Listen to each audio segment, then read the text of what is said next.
High! না, আমি কোনো get ready with me share করছি না। জামাটা দেখালাম তার কারণ এই জামাটা কিনেছি ১.৫ বছর হয়ে গেল।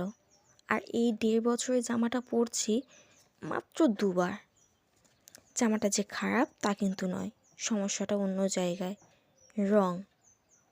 আমি ছোট থেকে এত বড় হয়েছি, স্কুল ইউনিফর্ম ছাড়া কখনো এরকম সাদা রঙের পোশাক পরেছি বলে অন্তত আমার মনে হয় না। আসলে কখনো সাহস হয়নি এরকম সাদা রঙের পোশাক পরার। আমি জানি আমার মতো যাদের গায়ের রং, আমরা চাইলেও খুব সহজে সাদা রঙের কোনো পোশাক পরতে পারি না। কারণ সমাজে কিছু লোক বলে উঠবে, একে কালো তার উপর আবার সাদা রঙের পোশাক পরেছে, কেমন যেন দেখতে লাগছে। আচ্ছা, সাদা রঙটা বাদ দিয়ে একবার ভেবে দেখুন তো, ওই পোশাকে তাকে ভালো লাগছে নাকি খারাপ? যদি ওই পোশাকে তাকে সুন্দর লাগে, তাহলে খামোকা পোশাকের রঙের অজুহাত দিয়ে সেই মানুষটাকে কষ্ট দেবেন না। তবে এখন আমি কোনো রকম ভয় বা সংকোচ ছাড়াই সাদা রঙের পোশাক পরতে পারি। তার কারণ এখন আমি একটা জিনিস খুব মনে রাখি, জীবনটা আমার, লোকের নয়।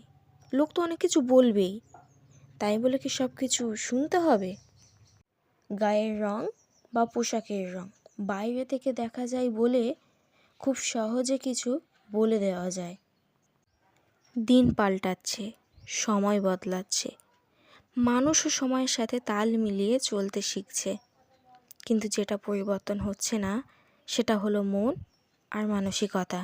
আজকের দিনে দাঁড়িয়েও একজন মানুষের গায়ের রং আর উচ্চতা নিয়ে বিচার করা হয়। খুব অবাক লাগে এগুলো শুনতে। কালো রং বা কালো রঙের পোশাক, অনেক মানুষ আছে যাদের কাছে খুব প্রিয় এগুলো। শুধু গায়ের রং কালো হলেই সমস্যা। বাহ্যিক সৌন্দর্য তো কিছু সময়ের জন্য, আসল সৌন্দর্য তো মানুষের মনে।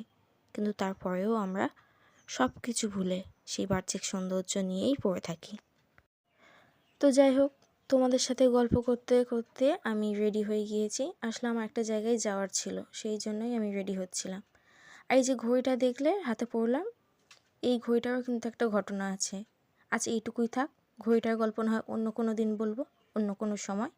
আজকের মতন এইটুকু, টাটা, বাই।